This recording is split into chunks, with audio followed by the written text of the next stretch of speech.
Yes, about today's topic.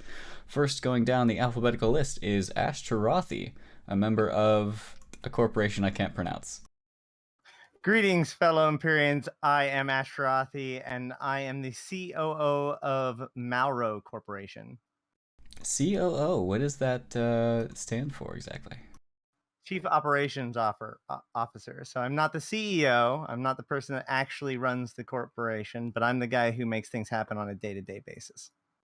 All right, right on. Also joining us today, yet another knowledgeable guest, is Fonsui, a member of Signal Cartel. Good evening, everyone. And if you are familiar with either of these two gentlemen, you probably know what we're talking about today. It is Triglavian invasions. So, to give a quick rundown, Triglavians, they're the newest race, so to speak, that has been added to EVE Online. I know I'm probably going to be corrected on that later in the show, but let's glaze over for the time being. In the most loosest sense, yes. Yeah, right on. Well, they're here. The Triangle Boys are here, and they've invaded HiSec for a while now. And recently, or at least since we last covered the topic, they've also been invading LowSec, and some other awesome things have been changing and occurring. So we're just gonna main thing here. First of all, we're gonna go over what changes have happened since we last covered the Triglavian invasions. Then we're gonna discuss a little. Should you get involved? Right? Is it worth your time?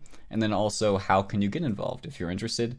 And then finally, we're going to really dive deep into the lore of this, right? What's the story that we're getting out of all the nonsense that's been happening throughout Empire space and beyond?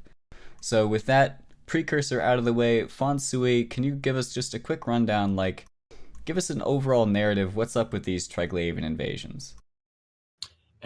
Ash, did I catch a little chuckle when he said precursor? Yeah, I caught it. That was I saw a smirk. well I saw a done. smirk. Well done. I don't know if that was intentional, but that was good. The Triglavians are known as precursors for anyone who doesn't get it. We're extra nerdy, but in any case, um, there has been quite a bit of change since we've last discussed this topic. I think that where we last left you was right as the world arcs were showing up. People hadn't had either run one or were about to.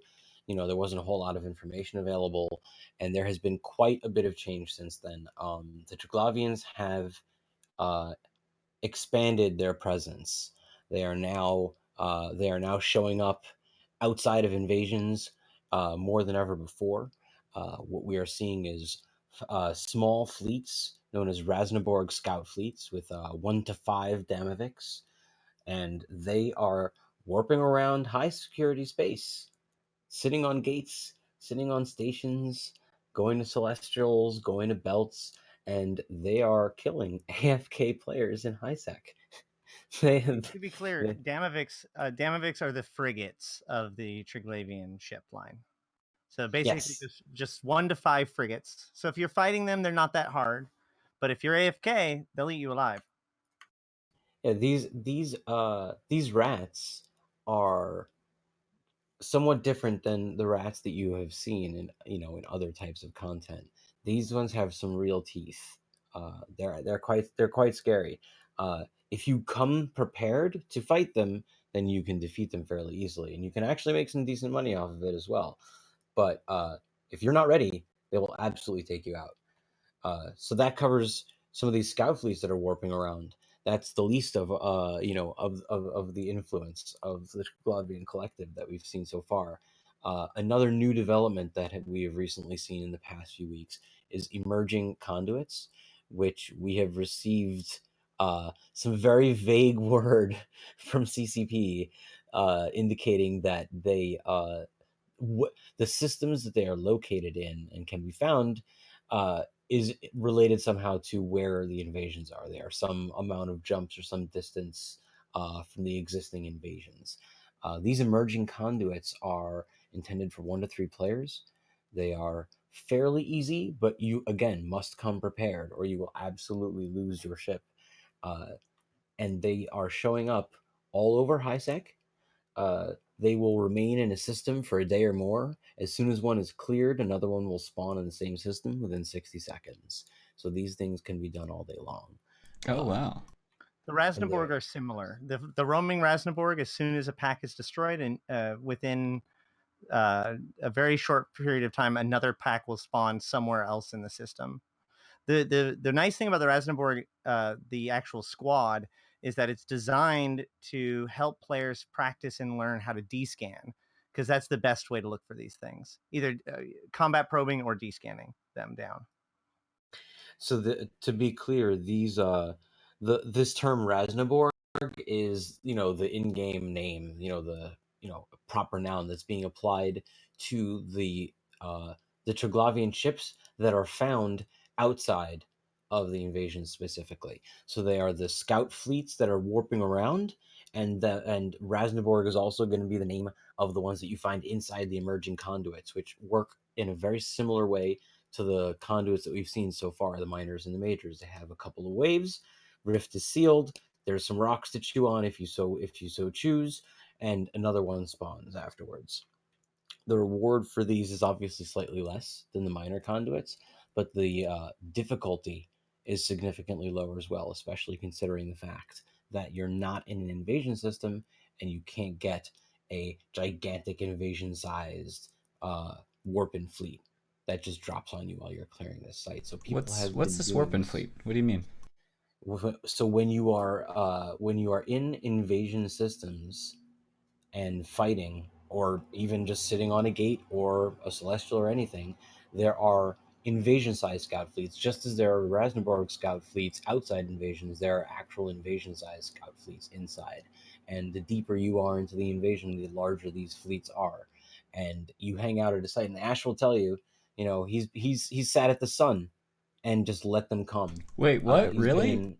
There's a video on my YouTube channel of a 42-minute slugfest with Triglavians at the sun. It was pretty nuts. Like they keep respawning similar to the way the Rasnaborgs do?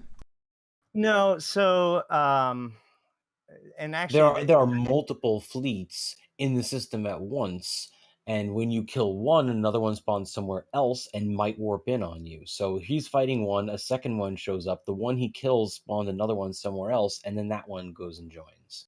Right. They send out little.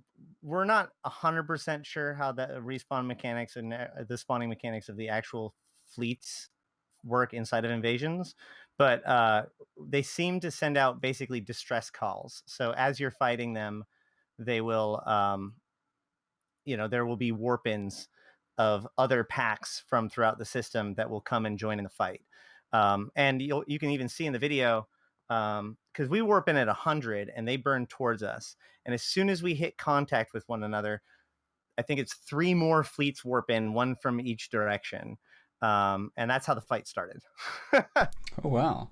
Sounds like these things might be worth fighting in and of themselves, let alone the conduits. But we'll dig into what's worth doing and what's not a bit later. Fonsui, you want to get back on track as far as what has been added, what changes have happened since we last covered these? Right. So we're working from the outside in. Actually, I want to go back to those roaming packs real quick, because it does represent a change also. When we first started discussing these things, we recommended to people, or we gave people some facts about the situation. In the conduits in invasions, once they're completed, become what's called sealed conduits and still remain in space for a while. And originally, the rats, these roaming packs would not warp to the conduits once they were sealed. And that made it so that there were safe places to mine. However, if you remember during Blackout, during the Drifter attacks, when the Drifters disappeared for a little while and then came back with a different behavior, that also changed the behavior of the Triglavian rats. And since that time, they will warp to any anomaly, including a sealed minor conduit. Wow. It's also very, very rare, but we do have confirmation that anchoring can be on gates. So while it is extremely rare, you can have rats that will scram you on a gate in an invasion system. Don't be like me and just boat your freighter through an invasion's pocket anymore. Bad idea now. Well, I mean, again, I don't know. I'd do it anyway. Rare. And if they don't have anchoring and they only have like things like tangling, then they actually help you because they web you into warp. Will they do the stupid thing that all EVE pilots should know not to do, which is web before they point? Is that a thing that happens? So the way that they work is that each of the trig have a random EWAR assigned to them, or one of another property. So the anchoring the anchoring ships, the anchoring Damaviks, or Kikis, will warp scramble you, and then the tangling will web you. So it'll be two different rats that are locking you, and then they'll do it. But if there's no anchoring, then it's just the webbing, and then they web you and you go. Yeah, so if there's a web and a scram in there, and the web gets you first, then you're all right. I certainly wouldn't rely on that. No, you should not. You should not rely on that. Don't bring your freighter through invasions. Well, I'd like to take a moment here to welcome Silver Suspiria, a member of Federation Uprising. He has just joined us on the show. Welcome, Silver. Hey guys, sorry I'm late. Some personal problems tonight. Oh, good. Ashterothi, you were about to say something. Well, I was just saying that the situation is incredibly rare, right? So chances are there won't be anything on the gate at all. Chances are if there are something on the gate, it won't be an anchoring. Chances are if there is an anchoring, there will be somebody else on the gate at some point during your 1 minute cloak that will take their attention away, so that way you can warp. Or they'll warp away within that minute of cloak. So it takes a series of very bad events to have it happen. But I mean, bring a scout. There you go. All right, so that's yet another change that just happened to the Triglavians since we last covered it. Are there anything else that we need to cover, Fonsui? Oh, there's quite a list. So working from the outside in, we have the scout fleets, the Resna Borg scout fleets, and the Resna Borg Triglavians that are in the emerging conduits. And now, as we work our way inside, there have been some changes inside the invasions as well. First and foremost, this isn't necessarily a change as far as something that CCP has done, but the market has changed significantly, and we're going to get more into the profitability and how much you want to get into this later. But it should be known that this content actually has been rather popular, and the presence of the emerging conduits has caused a lot more salvage to be on the market. So the value of the salvage portion is being somewhat reduced. I think, Ash, do you have any comments regarding that? Yeah, so starting when the emergent conduits came out, so about a week ago, we started to see a decline in salvage, a decline in like the value of that salvage. Clearly, they are very popular because of the other change that Fonsui is going to probably go into next, which is the fact that there are actually less invasions being ran right now. But this is more than compensating for it. So you're seeing a big consumption of this salvage to make T2 Triglavian ships. But the problem is that requires T1 Triglavian ships, which is putting additional pressure on an already struggling T1 Triglavian market with the which comes from abyssals, right? So in the last week, we have seen 0 point condensate go from roughly 64,000 ISK per unit to, I think last we checked, it was 145,000 ISK per unit. So you're telling me I should start running my abyssals again? Because this is one of the reasons I sort of stopped or lost interest, is because the market just kept going down and down and down. And so every day I'd log in. So the abyssal sites, like, you're actually gaining more than you used to now by running them? Quite so. Specifically, the sites that drop 0 point condensate, which are exotics and firestorms, and particularly firestorms because they are the least run. They are the scariest. Therefore, the keys for tier 5 firestorms are like 2 million ISK instead of 20 million ISK or 25. And the mutaplasmids are more in demand because fewer people are running those particular sites. So armor plasmids, which come from firestorm sites.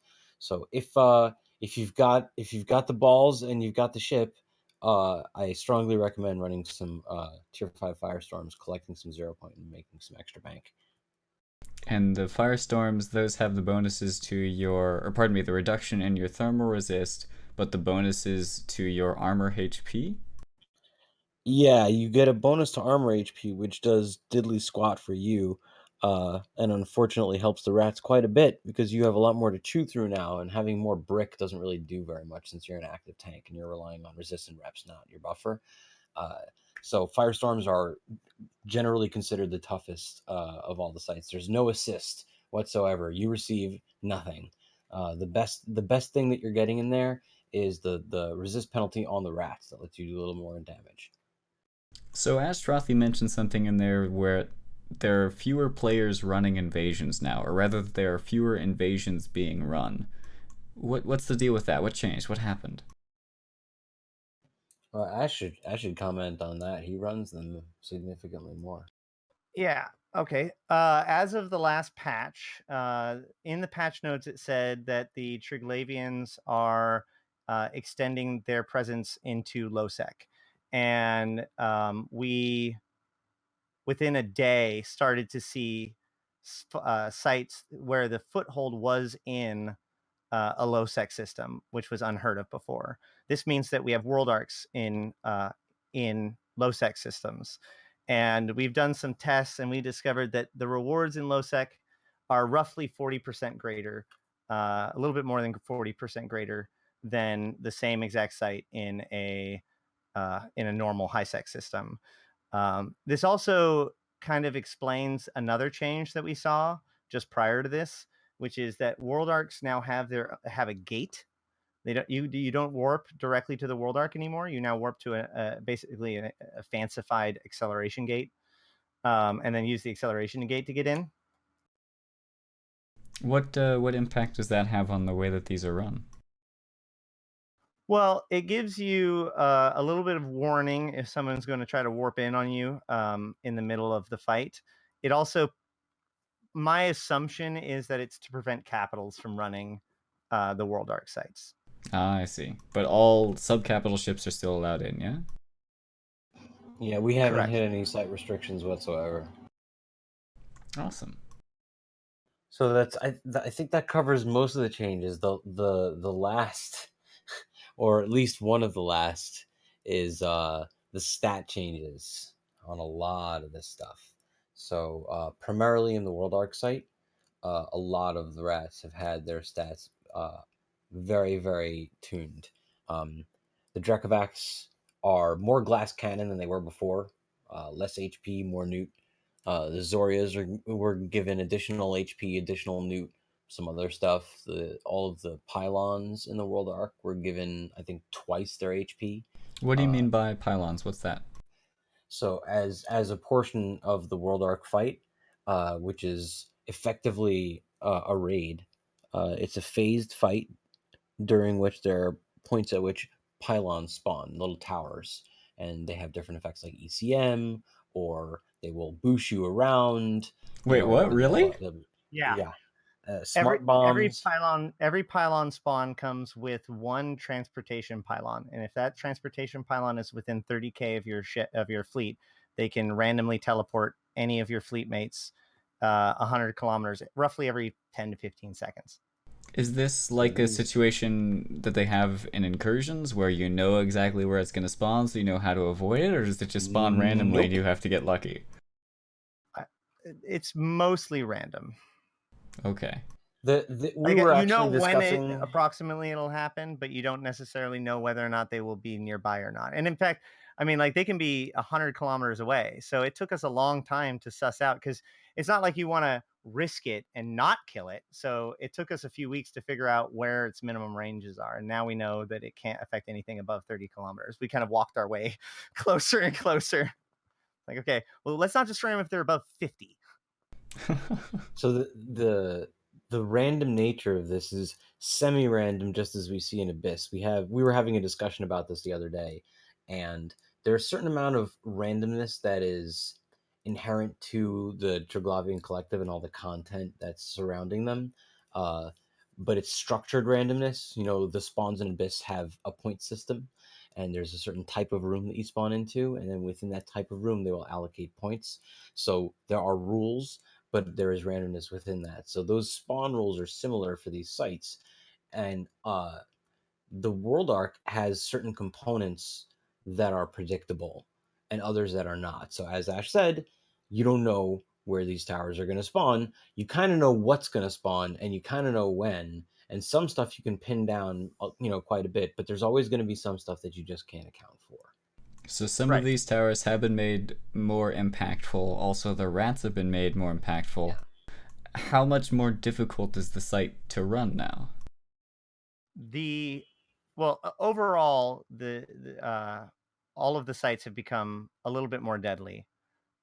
Majors and World Arcs have both become more deadly because those starving Drekovics have gone from dangerous to deadly if you don't deal with them very, very, very quickly. To put it into perspective, 6 Drekovics now, which is possible as a spawn, especially in the World Arcs, can newt out a Guardian from full to 0 in a single cycle. Wow. So, for instance, not messing around. Yeah, in the first World Arc that we did after the changes, we had 2 Guardians get newted out at the same time, and during the same point in time, because so at the very end of the fight, several things happen all in sequence.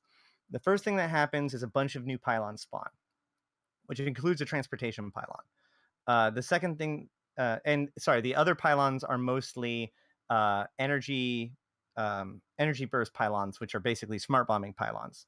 So suddenly the entire room becomes like just giant explosions, and 2 more full waves of rats come out. So you're talking easily 50 plus rats stream out of the World Arc, and then spawns the Zoria.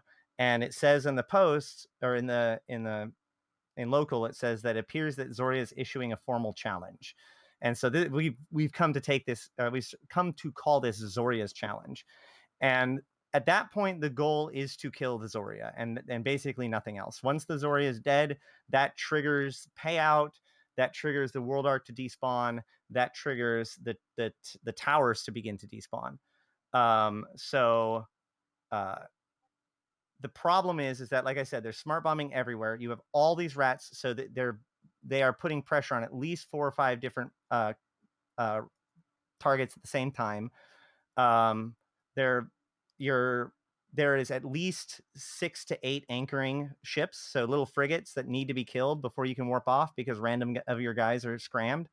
So basically, there's this roughly 30 seconds of just absolute hell in which your Logi are trying to keep things together just enough to kill the anchoring and get off the field. Or if you have enough Logi and you can hold it together, you can, of course, kill them all and then loot all the salvage. So let's talk about that looting process a little bit. This Zoria is this the rat that drops the officer modules, the officer guns, and abyssal? Zoria is the name that is used for both the commanders and the officers. Okay. So in all of these waves and all these sites, you're going to find a Zoria something. It could be a frigate, it could be a destroyer, it could be a cruiser, any of this stuff. In the World Arcs, you're going to find specially named Zorias. It'll be called Zoria's Hospodar, and or what's the other one named? Hoplite. Yeah, Hospodar is one of them, and then there's another one I've forgotten. But the point is that they have special names. It's Zoria's something. And it's not called a Leshak, it's not called a Vedmak, it's not called anything you've seen before. They are the Leshak ship, though.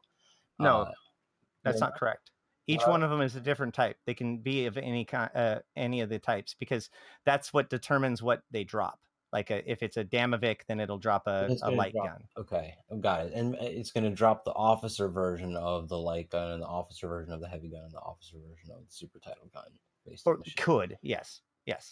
That is if it drops something, that is what you know which one it's going to be based on the ship that it is. And they all have a chance to drop the radiation sink. Yes, the officer radiation sink. Both of the radiation sinks. So they can fairly frequently, fairly commonly they will drop a Velez radiation sink, which is the faction radiation sink. But then rarely they will drop the Zoria's radiation sink, which is the officer one. So let's talk about how does the market work for these sorts of things, like officer modules and things. Usually, there are some people who farm them, but it's a bit of a niche thing. Whereas in this case, you have a whole lot more people farming this, and the faster you run the World Arcs, the faster you run these invasions, the faster theoretically you're getting these drops. So is the market just tanking for these modules? How's it working? They're actually it's not working. So there are not that many people running World Arcs right now. Like, not even there. A lot of the invasion groups aren't really running the World Arcs. So there actually isn't that many on the market at any given time. Why is that? That being said, they're also not moving very much. Why is that? Because, well, I mean, they require quite a bit more than even miners do, right? So if you can put together an 8-man fleet, you can run miners really, really well with, Vindicators and nightmares. But unless you have, 10 to 15 plus people, then you're going to have trouble in the World Arc. Instead of 3 Logi, you now need at least 5 Logi. Okay, so just the amount of support and numbers you need, so it keeps people out of there. Well, additionally, the problem is that the Zoria is very noticeable. Like, people who prey off of these sites understand how it works, and so they can come in right when the Zoria spawns or right before it and steal the loot or steal the kill, whichever they want to go with. And therefore, basically, 3 days worth of payout just goes away. And so between that and how deadly they can be if things go wrong, some people just avoid them for the more stable miners or majors. I mean, gotcha. Curious. So these sites are designed for 10 ships. The World Arc sites are designed for 10 ships. Generally speaking, most of the groups that are doing them are bringing more. It can be done with fewer, and there are in fact some people who are doing it with 8 ships even, or 10 ships. And when you have a fleet that's that small, it is possible for a dedicated player to multi-box, and you can really minimize the number of actual people that are running this site, which will maximize your profits. Granted, the items that come from the World Arc, the big ticket items, not just the payout, the 750 million ISK that the site is worth, and the 60,000 loyalty points and the salvage, but these big ticket items, the faction radiation sinks, which are worth billions, the officer radiation sinks, which are worth billions, the officer guns, which are worth billions. These items are difficult to move because there's so few of them, therefore they are very expensive, and because they are so expensive, there's a very limited market for them. So it's not the sort of thing you're really going to sell on the in-game market. It's going to be something that you're going to sell because you know somebody who knows somebody who wants one. So you actually need a fence for this sort of stuff. You really do need a fence these things. They are quite hot. So people aren't running them. Part of that is because the reward, it's rare for you to get it because loot theft and things like that. Also, these things are dangerous, right? It's not rare. Well, it's not rare for you to get. So here's something else that we discussed. The drop rate is not a rare drop rate. It is rare for the item to exist because of how much the sites are being run, etc. So as you said that, but when you do run these sites, you can pretty much expect to get one of these, at least something out of there. So you sometimes don't, but you can pretty much expect it, and that has come to create a number of issues because it is so expectable. It draws out a lot of thievery, and because this particular the officer is so notable, and when it shows up is so predictable, it kind of creates a perfect situation for the thief and leaves the legitimate site runner to kind of deal with the fallout of this situation. So we have proposed some changes that may make this a little bit less frustrating and more rewarding for everyone. Well, there's also some it's easy to zero in on them because there aren't that many invasions going on at any given time, especially if you consider that they have to be in World Arc detected. And then even then, there's only one World Arc every couple of hours. So at any given time, there may only be one World Arc in the entirety of New Eden. So it's not that hard for somebody who's inclined to be interested in taking this stuff to find where people are doing it, potentially. Okay, so you can definitely like have some avenues to make some ISK from invasions by stealing the loot. What about people who are running these invasions? What sort of rewards are they getting apart from the stuff that hopefully doesn't get stolen? Well, as I think Fonsui said earlier, or maybe I don't know, but there is a ISK and LP payout that's pretty significant out of the World Arc as well. You can bring up that graphic there. So these are the full value of these individual sites. The loyalty points are quite juicy, by the way. Loyalty points are worth like somewhere between 10 and 20,000 ISK a piece, depending on the day or the week. They've been dropping, but they're actually going to be getting. They keep adding stuff to this. The new mid-grade Triglavian mid grades are implants. coming out. The mid grades are not out yet, and they're coming out. The low grades were just added, so you can get a steady, permanent source of the 5% agency boosters, which give you 5% damage, or 5% tank, or 5% speed. This is the only sustainable source of those boosters. These loyalty points. So this is loyalty points that are never going to lose value. Like until those agency boosters start dropping like candy from somewhere else, this is the only infinitely sustainable source, indefinitely sustainable source, rather. So those loyalty points are good. You see, there's a cap column on that table, and that refers to the percentage of the total payout that is available to any individual ship that is on the payout list. As we have stated before, in order to get on the payout list, you have to either deal damage or repair someone that is dealing damage. So you get on field. If you want to eat up the whole payment for an emerging conduit or a minor conduit, if you bring fewer than 3 ships, then you are leaving part of the payout on the table. If you bring fewer than 5 ships for a major, you're leaving part of the payout on the table. If you bring fewer than 10 for a World Arc, you're leaving part of the payout on the table. If the number of ships on the payout list exceeds that, then it is simply split evenly. The full value of the site is split evenly between all members paid. Do you have to be like on grid when the site completes to receive this payout, or can I just warp in with a fast warping long range sniper ship, go into site after site, shoot a rat, and then go away and wait for somebody to finish that site? You have to be on grid when the site is paid out. Yeah, on grid at completion, and not cloaked. Oh, okay. That's a good distinction. How do command ships get paid? Do they just have to rep or do damage? Yeah. That's why I either bring has drones. Yeah, I either have a gun or actually, I as an armor command ship, I use a EOS, and so I function also as the drone bunny. And as a shield, I bring the Orca, which is a whole new story. But yeah, the Orca has combat drones too. That then I slave those off to the real drone bunny in that case.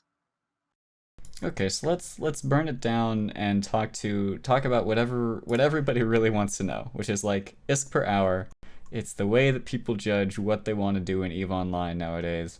What is the ISK per hour out of invasions? The ISK per hour from invasions is literally whatever you want it to be. It provides opportunities at every level. You can go super chill and you can go solo the emerging conduits in one system all day long, and find a nice quiet system where there's an emerging conduit. Maybe there's one of the guys there running them, maybe not.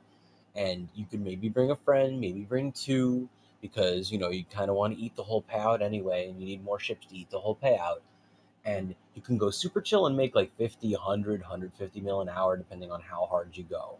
If you go really hard, if you triple box and you like Hateless Gaming does, and you do it alone, then you can make a couple 100 mil an hour doing that. Even the super basic content, you can bring that same setup to minor conduits. If you buff it up a little bit more, you got to make it be able to tank a little bit more, do a little bit more damage, and similar opportunities. Then you scale up to larger fleets like Ashteroths, and you can go and swat minors and majors out of the sky like they don't exist, and the payout is a little bit less, but you're having fun and you're doing something else. So really, there's opportunities kind of across the board, all the way up to the World Arc, for hundreds of millions of ISK an hour, all the way down to 50. Yeah, so like, what's the min-max number? Like, I'm a min-maxer and I want to maximize my ISK output. I've talked to some of the other Triglavian invasion groups that run majors predominantly, and they say that they make roughly 100 to 150 million ISK per hour. Is that per character? Yes, per character. Okay. And that's not including LP. Okay, so wow. Okay. Yeah. So you're talking a lot of money. Yeah. Is that including as loot as well? Yes, that's loot and ISK payouts. Okay. Which also half of the loot is red loot, so half of the loot is basically guaranteed ISK. Yeah, red loot is the Triglavian survey database. It's called red loot because it's red, and wormhole, the ISK tokens you get from wormholes are called blue loot. So this is essentially the same thing. A lot of people don't know, and they sell this stuff to people, and you should never do that. You should fly over to an NPC order found in Concord stations. They'll buy those for 100,000 ISK a piece flat, and they will never take a cut off of you. So sell your red loot to NPCs, people. It's free ISK. Yeah. So, but the emerging conduits, if you have the capability of just rolling them, there are people that are getting some very good numbers. I mean, I could roll because my solo Drekovic was doing them very consistently at about 12 minutes per site from payout to payout. And the payout alone is 4.5 million. And then the loot and salvage, and with 300 LP, and then the loot and salvage includes up to 2 Zorias, which means you can get the mutaplasmids, you can get pretty good red loot and whatnot. You could get nothing, but I think on average you get somewhere between 10 to 20 million ISK per site in loot and salvage. So already you're talking about like easily 20 to 50 million ISK for 10 to 12 minutes worth of effort. And the thing is that because they're kind of technically demanding in the fact that you're having to loot and salvage and all that stuff in order to be as efficient as possible. You only have 1 minute in between sites to get totally ready for the next site and be ready to, be on it. So trying to like refine it down to be as efficient as possible allows you to almost like enter into one of those flow states where we've had players that lost 3 to 4 hours where they're like, oh crap, I just ran 50 minor or emergent conduits without even realizing it. If you watch Hateless's VODs, he literally says that. He's like, wow, how long have I been doing this? And he was flying 3 ships like all at the same time. It's pretty crazy, and he's making quite a bit. Like I've become convinced that sorry, go ahead.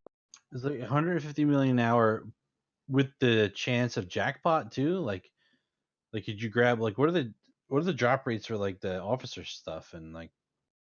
Well, the officer stuff only happens from the world arcs, and it happens fairly reliably from the world arcs. But the world arcs are hours and hours apart, and like a major effort. You will not get those items outside of there. I didn't know that. I thought maybe that you had the chance in a. No, the best things you're going to get is fancy mutaplasmids.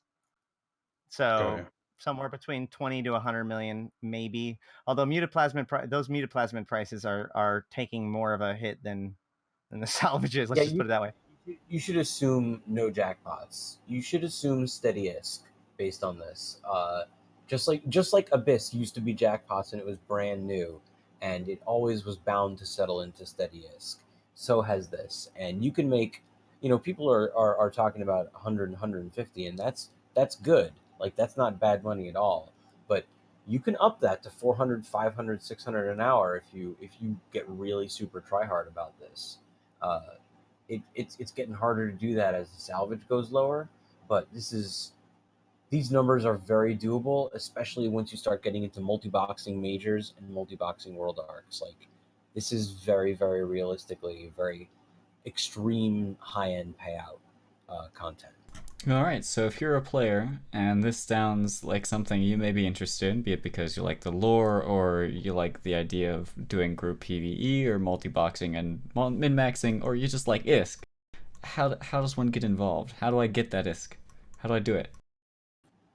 You join the Abyssal Lurkers Discord, you join the Malro Discord, and you hang out with Ash when he does fleets.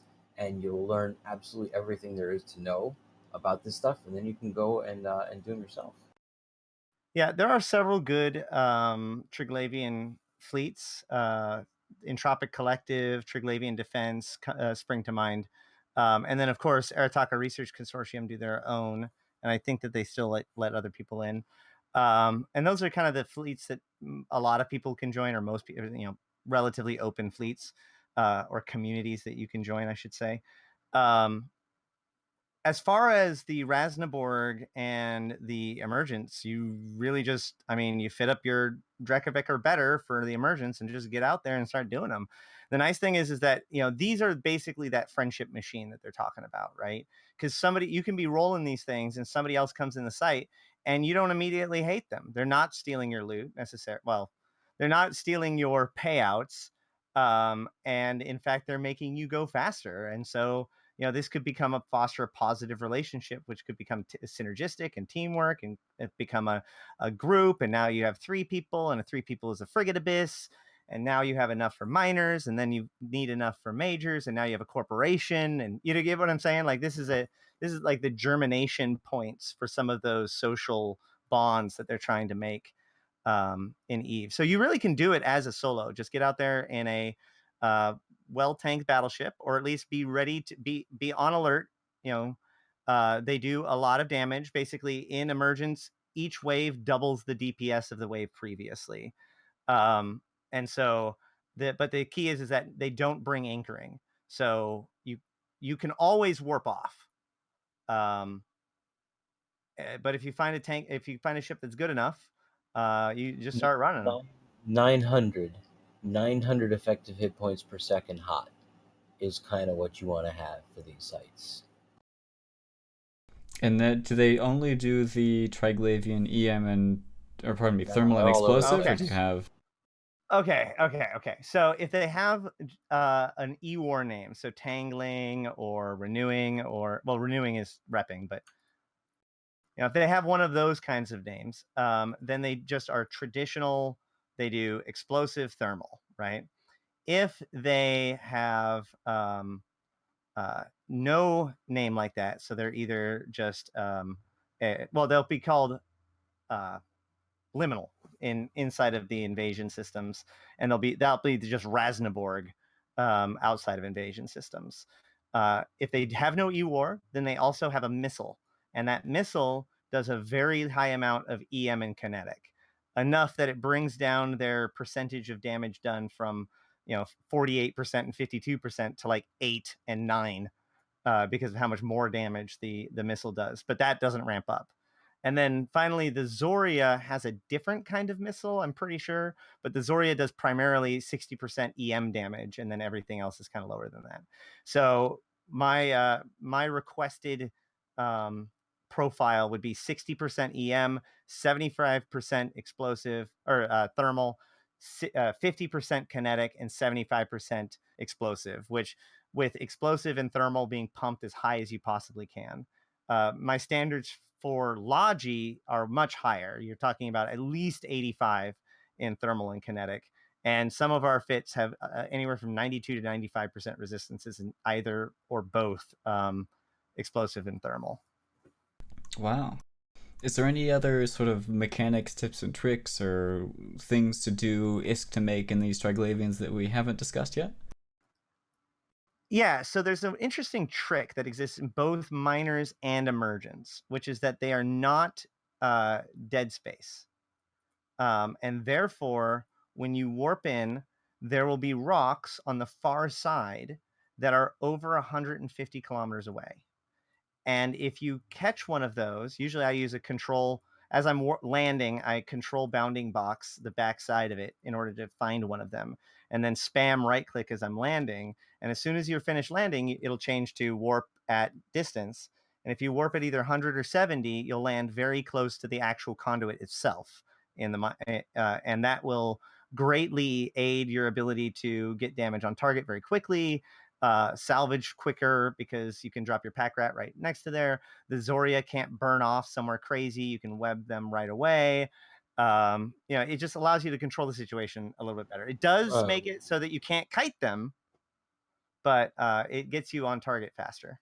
What he's referring to is the fact that in the very center of the site is a rift in space, which is the precise spot where the rats all spawn from. So very often, the ships people are bringing for these are propless. They are no prop builds, so you don't really have a lot of maneuverability.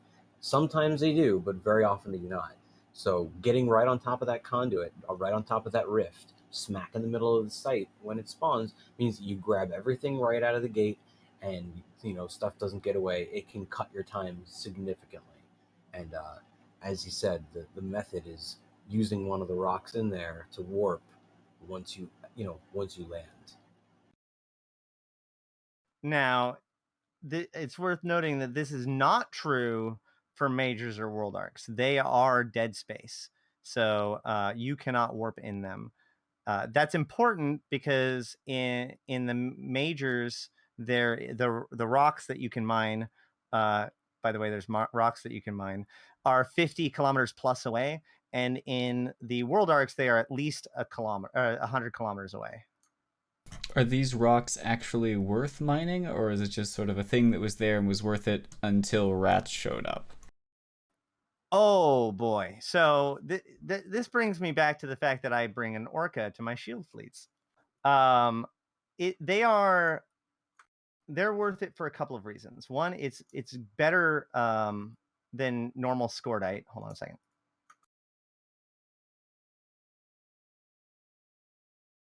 It's better than normal scordite, but also you get the advantage of the fact that mining speed is increased inside of invasions. So if you're inside the foothold, then your mining is actually increased by 40%. You mine 40% faster than normal. So if you can get in there, so we bring in like an orca, like I said, that brings shield boost for the team, 2 shield reps, lots of cargo space for all the salvage, and brings a mining boost for the skiffs that can come in. And basically you daisy chain. So you've got the fleet, and then you've got the orca, and then you've got the skiffs, and they can reach out to the rocks. And the rocks inside the majors have Rakavine, or not, it's called Rakavine, but they have a Morphite in it, which is normally not possible to get in high sec and dangerous to get elsewhere. Curious. All right. Is there any other mechanics things that we want to discuss, or shall we find a reason to discuss the lore? Because there's a pretty interesting narrative going on behind the scenes here. Well, there's we could do both at once. All right, let's do it. Take it away, Fonsui. We can segue. Yeah. There is a new site coming. Okay. There is a new site being added. So originally we started out with the minor conduits, then we got our major conduits, and then we got our world arcs. And most recently they added the emerging conduits, which are surrounding the invasions. What is being added is a stellar investigation / stellar laboratory / stellar accelerator. We've seen all of these names used to refer to it. They've changed from one to the other. We're not entirely certain. I believe stellar accelerator is the current iteration. And I should give you a few links. Is this the one where we saw the CC Hobo Leaks data that showed an entity, a precursor entity named Test Dread? So we're thinking that a Triglavian dreadnought is happening? So we've seen that. That's right. We didn't get to that. We should talk about that. So in the Abyss, this isn't strictly invasion related, but who knows? In the Abyss, some time ago, many months ago, when you ran tier 5 sites, chaotic Abyss sites, there was a chance that instead of getting a site where you jump in and you have to clear 3 rooms, you would jump in and you would just get 1 room. And that 1 room would have 17 Leshaks in it that all wanted you dead. They were guarding a special construct that turned out to be the World Arc. That's where they were building the World Arc for the invasions. It was inside the Abyss all this time, and we got to see it before it was, before it came out and attacked us. This room is immortalized in the Invasion trailer. So if you watch the Invasion trailer, the 3 guys that go into the Abyss, that's basically a recreation of what it's like to go into that World Arc room. It's like you jump in and you're like, we should not be here. We should do something else. Now, thankfully, the World Ark does not follow you out of the abyss when that happens. That would be that would be troubling. So now that the World Ark is here, what is this room for? And the answer is they're building dreads, or at least that's what we think. They're building something capital size. There's been a scope video that has indicated this. I think Locaval's got some Locaval the Nub has gotten some recordings of this. It looks like they're building 3 ships at once, 3 dreads. And we have, as you said, seen on Hobo Leaks, 2 entries that said Test Dread and Test Dread Friendly that were both part of the Invading Precursor Entities group, which is the group that all invasion routes are part of. So we know that it's related to the invasion specifically. We know nothing further than that. In fact, we don't even know what they look like because the model being used is what, it's a Blood Raider something? Yeah, it just looks like they've copied the Diamond Blood Raider Rat's Dread over, and they just haven't modified the stats yet. That's my guess. Yeah, so we know nothing. They may have done much more development on that, and that's all that they've released to Singularity for us, because we know that they've been very sly about that lately. They've made a point of telling us so, like they've been very tight about what actually gets out to CC and what doesn't. They've shut down invasions on CC because they specifically don't want us seeing what's going on. Now, it's also worth noting that like there is little to no evidence that the test dreads and the stellar labs are the part of the same thing. It specifically says, yeah, in fact, it specifically says that it's a Lashak that is deploying the stellar laboratory. So this appears to be 2 different. There's actually 3 distinct different things that appears to be coming according to the Hobo Leaks. We have the Dread, these 2, the Test Dread and Friendly Test Dread. We have what appears to be the formation, the beginnings of a rogue drone event, and then you also have the stellar laboratories or stellar accelerators. So what we're looking at right now is the Chislav Leshak, which is, from what we understand, the commander or boss of this new site, this stellar laboratory, stellar accelerator. There's another image that you can bring up that describes what this stellar accelerator is going to do. So as you see in the image here, it's actually going to create system-wide effects that are going to impact everything. It's going to increase turret tracking, missile explosion velocity, mining speed, and it's going to reduce warp speed while this is up. These sites will only appear at the sun of a foothold system. That is the only place that these sites will appear, and they are intended for 2 to 7 players. And there's some very, very, very rich story in the text that you have on screen right now, and I think that Ash would do it justice better than I would. Well, before we dig into this text in particular, can we get an overarching narrative for the Triglavians? Like, I feel like we haven't discussed the Triglavian lore as much as we should have on the show in the past. So can we just get a quick overview? What's the deal with these Triglavians? What are these invasions about? Why are they here? I can give you the short version, and then Ash can give you the better version. Let's do that. Ash can nitpick. No, I'm going to give you the version that Ash is going to have to correct. So essentially, I'm not going to give you the full history. I'll kind of start, at the relevant portion here. Before we get into anything, I want to point out that everything that we know about the Triglavians basically comes from like less than 30 item descriptions and a couple of videos. So a lot of information is speculative, and a lot of information is based on like assumptions that are created by like comparing the language that are used in 2 different places and whatnot.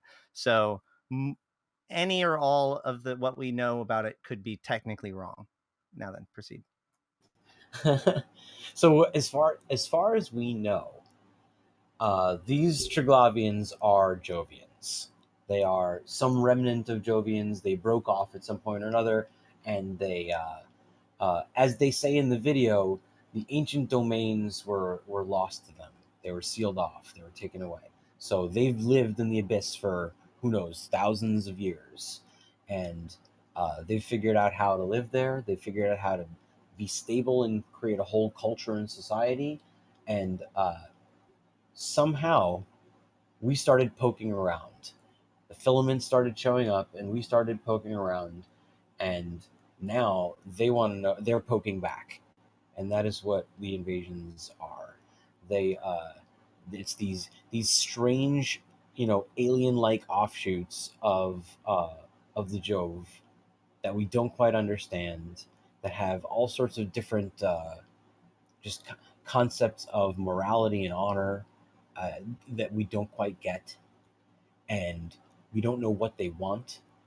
We don't know what they're trying to do, but this new site here and its description is a very, very scary revelation that kind of pushes that story a little bit forward.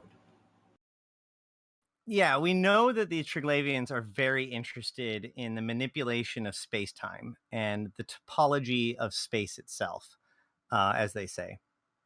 And so, I mean, like, this goes all the way back to like early pre-World Arc time, where right before the World Arc, when we were receiving messages from the Triglavians via the semiosis consoles that you got from that World Arc room that we were talking about, you'd receive these videos. And while at first they showed the World Arc, this was our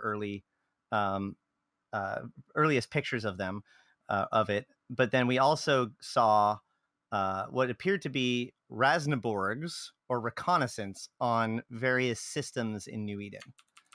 And in particular, they seem to be interested in the state of the stars within the system. I've seen the specifically the Resna Borgs going around scanning structures with, it looks like the old, what were they? Not the drifters, the things that the sleepers that would roam around and scan gates. It looks like that, but it's red. Is that what we're talking Correct. about? Well, no. So it's hard to explain. Let me get you the videos. But basically, they showed just the planet, and it has like the solar system, the picture of the star. It actually showed like a random capsuleer and what they were doing. So like in one of them, it was just some guy who we contacted, and they didn't know anything about anything. And it was him hauling stuff.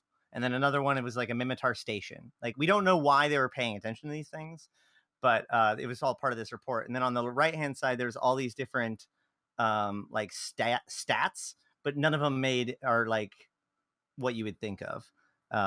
Either way, that's what predated the World Arcs showing up. And then at the World Arcs themselves, underneath the World Arc, there are several non hostile structures that have descriptions that basically talk about how they are sensors.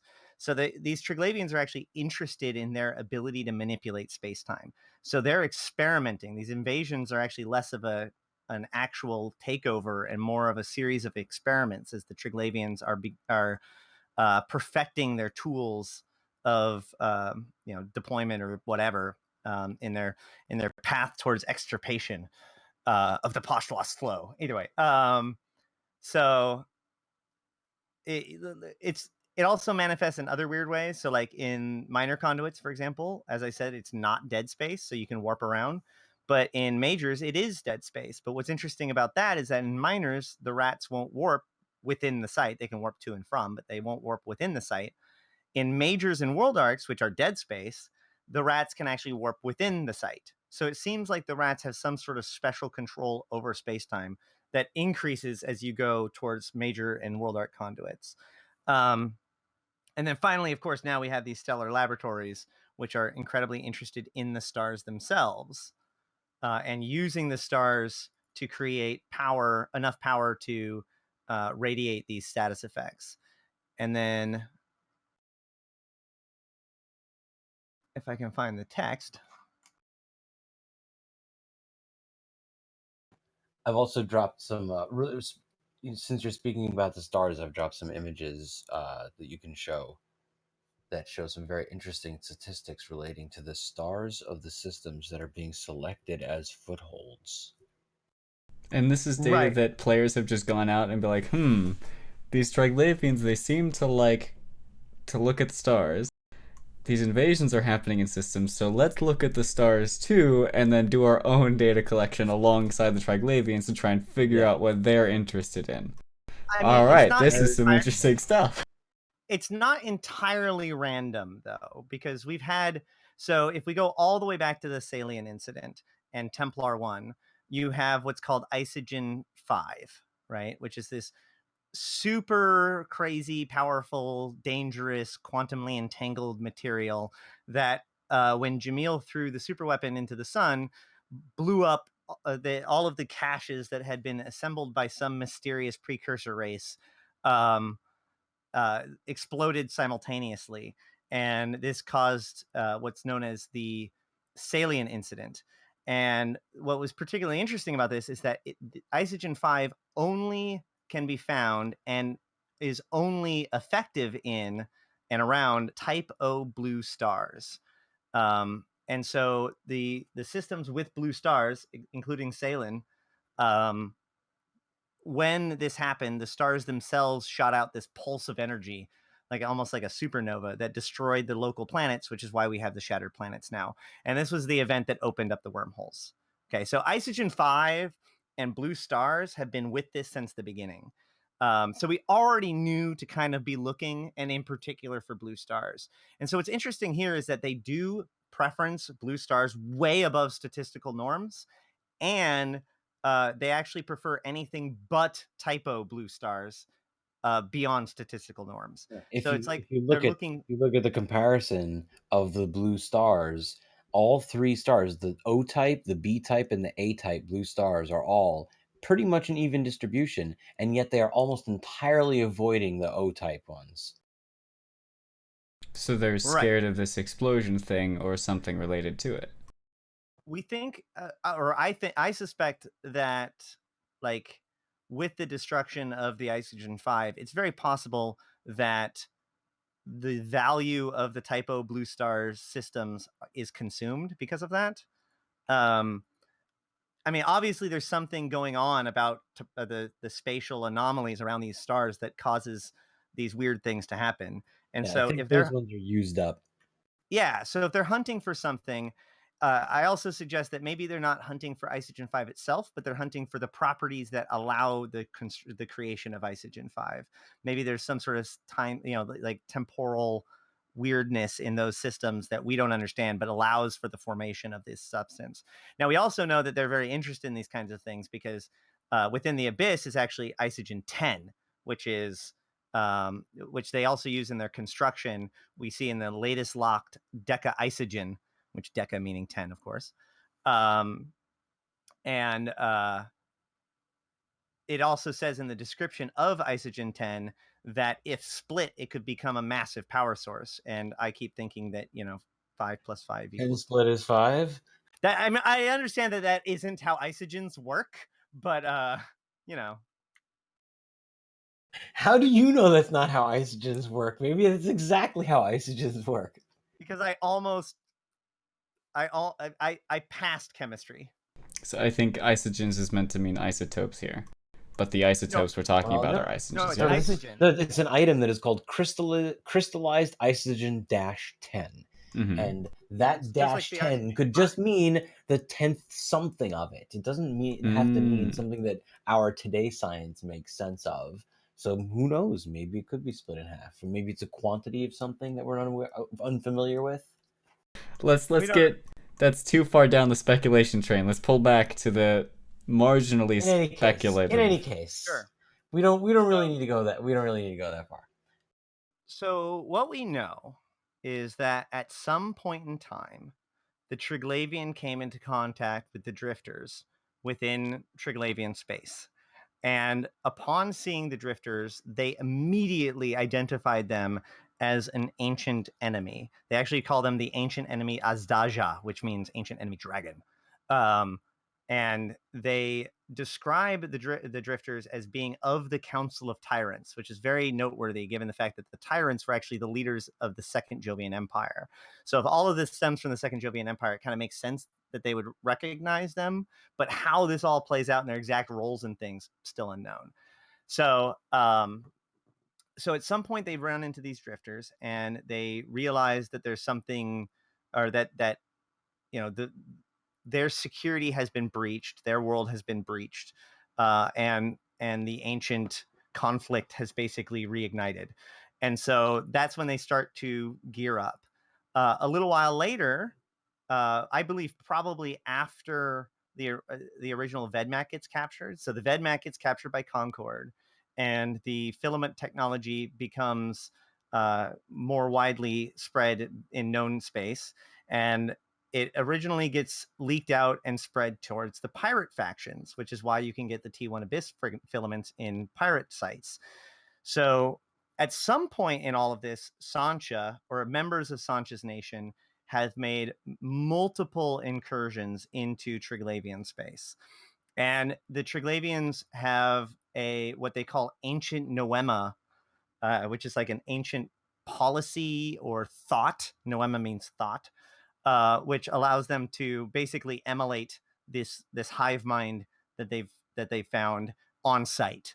But what's most interesting is that actually the middle one of the 3 times that they've encountered Sancha, according to their logs, they actually failed to destroy the Sancha, and the Sancha intosist itself into the ship and then corrupted the Narodnia, which would be the person, so badly that the Triglavians ended up immolating the ship to prevent further corruption. So at this point, yep, go. I know we did a show recently about incursions, and the incursion runners were not particularly happy because there have been fewer incursions spawning now. And in fact, that in the flavor text CCP put out is explicitly because of these invasions. So are the Triglavians lashing out in retaliation for this? Is this some old grudge that they have against the Sanchas? And why are the Sanchas suddenly not invading as much as they used to? Oof, there's a lot to all of this. Okay. So, basically, in all of the logs that we have from the Triglavians, they have 6 different logs for each of the races that they've come into contact with, right? The Deviant Automata, which is the road drones, the ancient enemy Asdaja, the drifters, the augmented foreign Narodnia, which is us, and the hive-linked foreign Narodnia or corrupted foreign Narodnia, which is Sancha, right? Those are the 4 groups that they have kind of opinions on. And in these logs, you see like kind of first contact, maybe like how it develops. But then about the 3rd or 4th log, they ask for what's called a winnowing of the discourse, which I think means like, okay, well, you know, we have enough information. Let's make an opinion on all of this, right? However, in the case of the Sancha, when that was requested, it's actually denied. And immediately in the next paragraph, they create a special operations troika for the extirpation of Sancha, directly from what many believe the passage to mean is that group that's going to be assigned to that is from the Svarog subclade, or the Svarog clade, the Dazbog subclade of the Svarog clade. So this group is now, just like Zoria Triglav is a part of the detached executive troika for the sublimation of Pashlas Flow, which means they're here to destroy the bad guys, with a lack of better word. No, that's exactly what that means. That's exactly what it means. But now there's a second group or unit that we haven't really identified yet, or seen rather, that is specifically dedicated to the killing Sancha. Okay. Meanwhile, on the other half of things, we now have the Vamashka chorus, where the first clues about the Vamashka chorus came from the True Deliverance skins that were released onto the market about 2 months ago, which have a quote by a guy who's talking about the destruction of a station and saying that basically you thought that you could live in, while afraid, and that the nation won't come. You said that you would run and hide and be safe. Let it be known that no one is safe. There's only deliverance. All that stuff, like, Sancha kind of rhetoric, but it attributes it to somebody that they say is a former true citizen and is now the leader of the Vamashka chorus. And then we started seeing in the news that there are planets being raided by the Vamashka chorus branch of Sancha.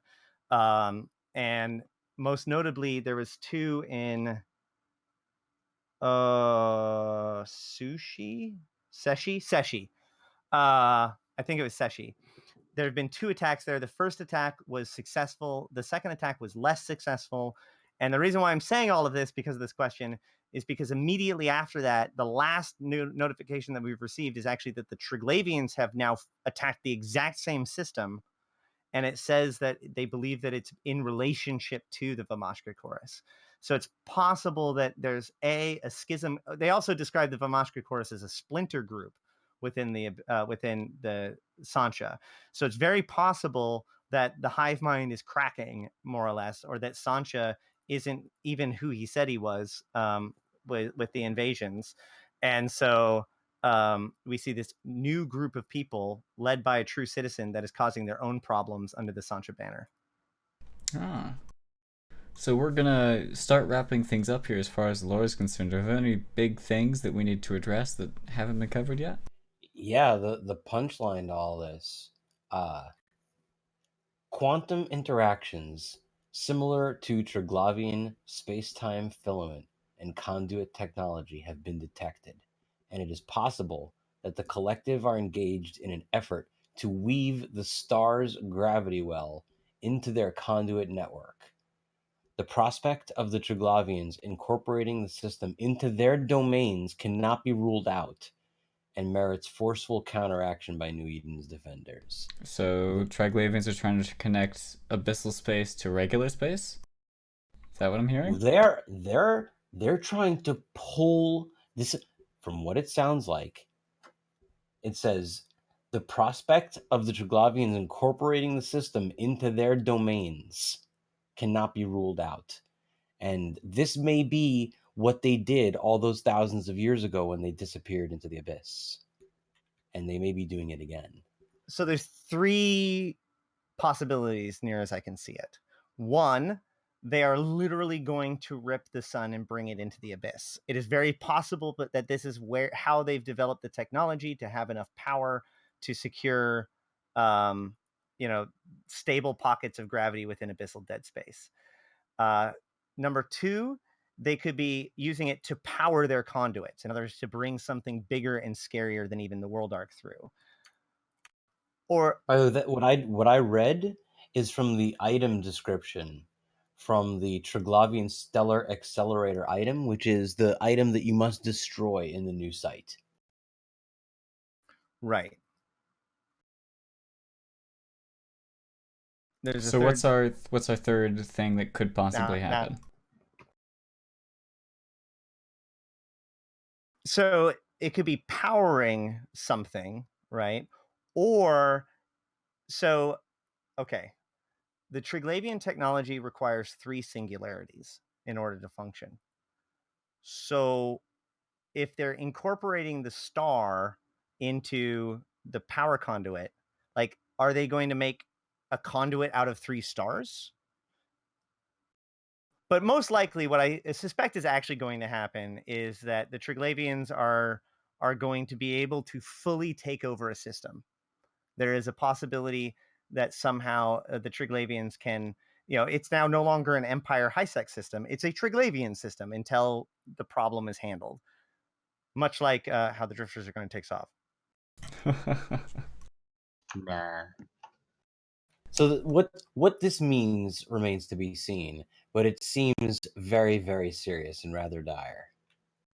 Yeah, so the final message from the Triglavians was, which we got at Eve North, was the direction of the flow approaches liminality.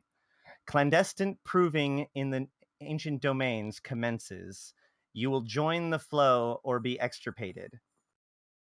And the problem with that last one is that I interpreted that as you're either for us or against us.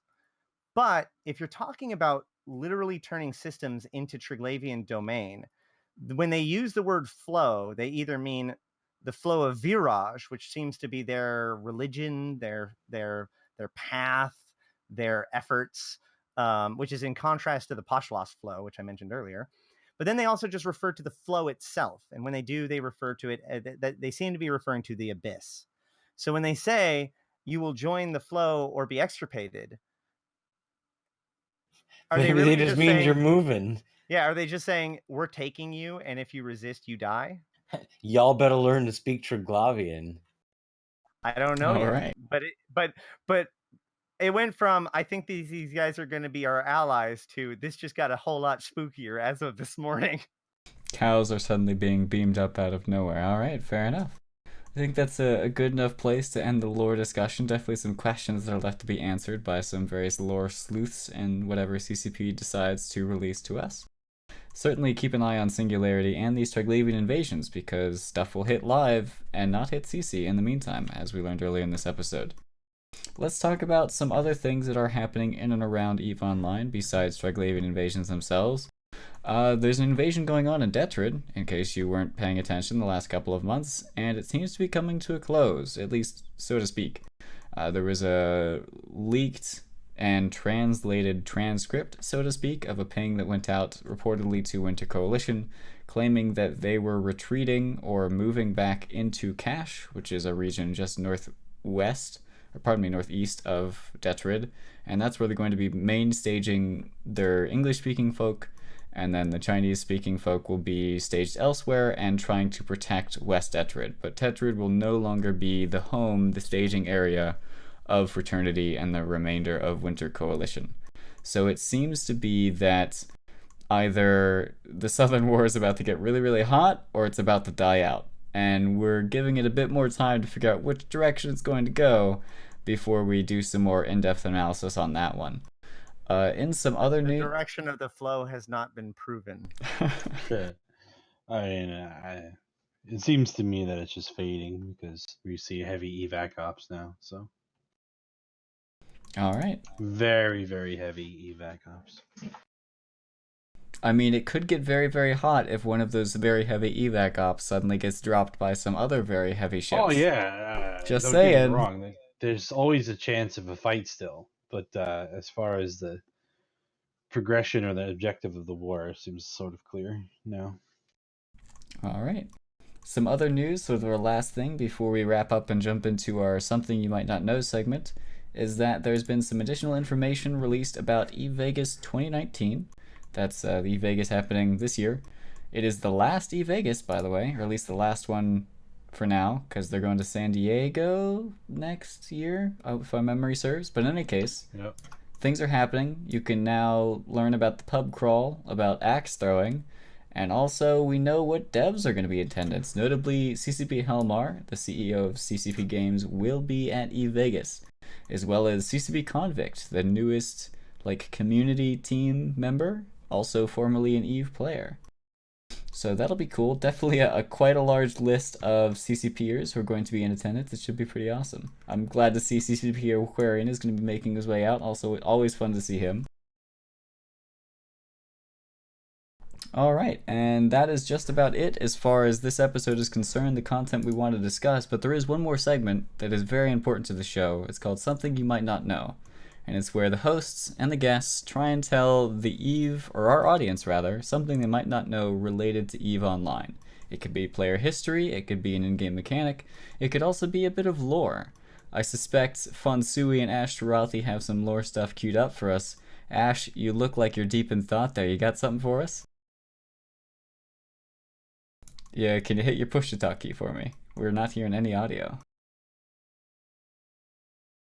And while he is working on that, Fonsui, you got something for us? Oh man, I thought I was gonna have a minute. Okay, Silver, how about you? You came in late. Oh boy, yeah. Oh boy. Had a little bit of a rough day. I don't think I have one today for you guys. Oh, I'm good. Okay, Fonsui, take it away. Tier 5 Abyss is easier than you think. It is 95% snooze fest, 4% mildly engaging, and 1% you need new pants. Can confirm. I multi-boxed them. Good isk. Can you hear me yet? Hey, there we go. All right, Ash, what you got for us? So my hint is not lore related. It is actually is that man, people are gonna get mad at me every time I do these. So as it turns out, the Triglavians operate like regular players, which means three things. One, you can rep them. Two, you can jam them. And three, you can cargo scan or ship scan them. And I'll leave you guys to figure out what those things do. All right. Oh, is that a big hint? Like we should be cargo scanning those things? Well, okay, I'll give you that one. So when Can you find out what loot a Zoriak may drop? Is that what's happening? It does appear as if you can see what the rat is going to drop when it dies. Now, is this a case where like the loot fairy still has a chance to cut half of that away, or is it if you see it in the cargo scan, that's what's happening?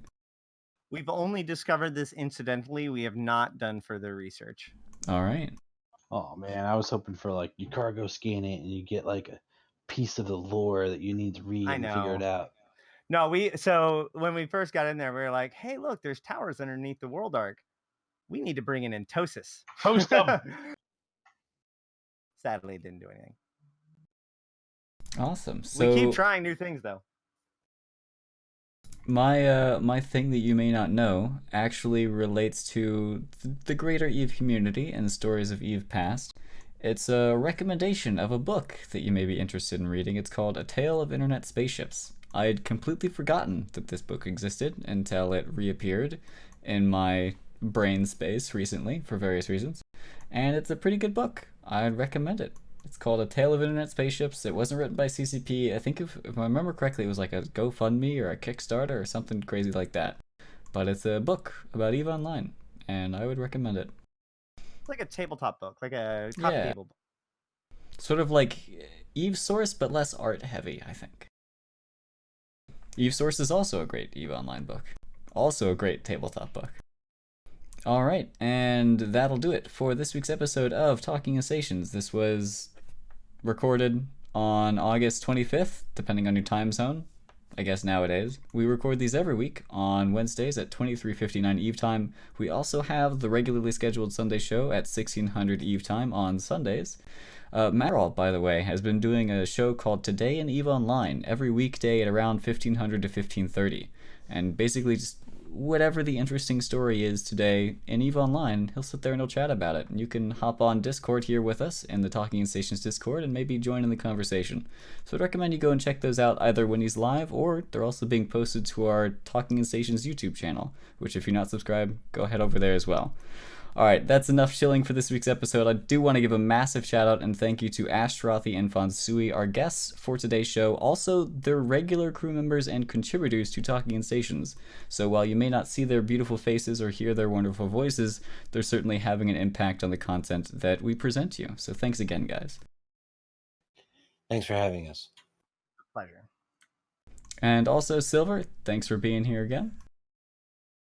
Oh yeah, no problem. Sorry I'm late, guys. And with that, we're actually going to go ahead and toss everyone back over to Ashterothi's stream, because Ashterothi, you're going to be running some more World Arcs now? Is that what's going to happen?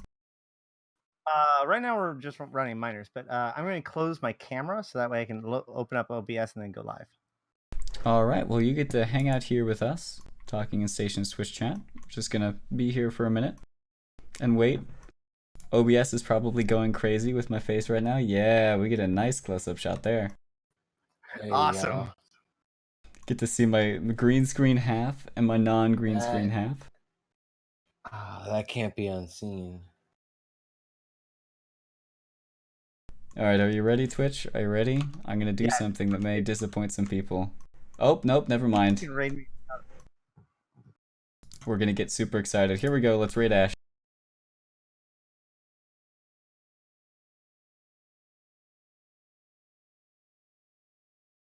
In case I forgot to say it, that's it for this week's episode of Talking Stations. Tune in next time.